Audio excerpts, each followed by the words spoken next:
ಹೆಸರು ಕೀರ್ತಿ ಪ್ರಕಾಶ್ ಶರ್ಮಾ. ನಾನು 8ನೇ ತರಗತಿಯಲ್ಲಿ ಓದುತ್ತಿದ್ದೇನೆ. ನನ್ನ ಶಾಲೆ ಹೆಸರು ಶ್ರೀ ಜ್ಞಾನಜ್ಯೋತಿ ಕನ್ನಡ ಮಾಧ್ಯಮ ಪೂರ್ವ ಪ್ರಾಥಮಿಕ ಹಾಗೂ ಹಿರಿಯ ಪ್ರಾಥಮಿಕ ಶಾಲೆ ಅಳಗವಾಡಿ.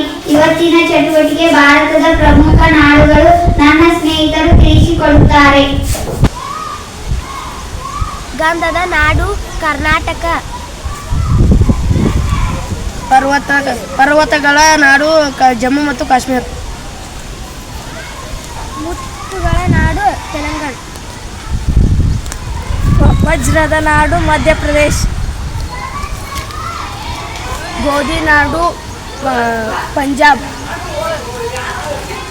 ಸಾಕ್ಷರತೆಯ ನಾಡು ಕೇರಳ.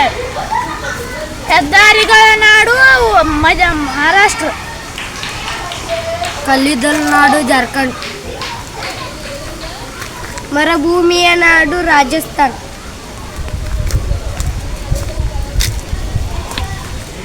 ಚಿನ್ನದ ನಾಡು ಕರ್ನಾಟಕ. ಪಂಚ ನದಿಗಳ ನಾಡು ಪಂಜಾಬ್.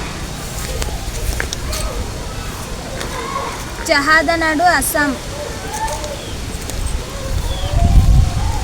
ಕಾಫಿಯ ನಾಡು ಕರ್ನಾಟಕ.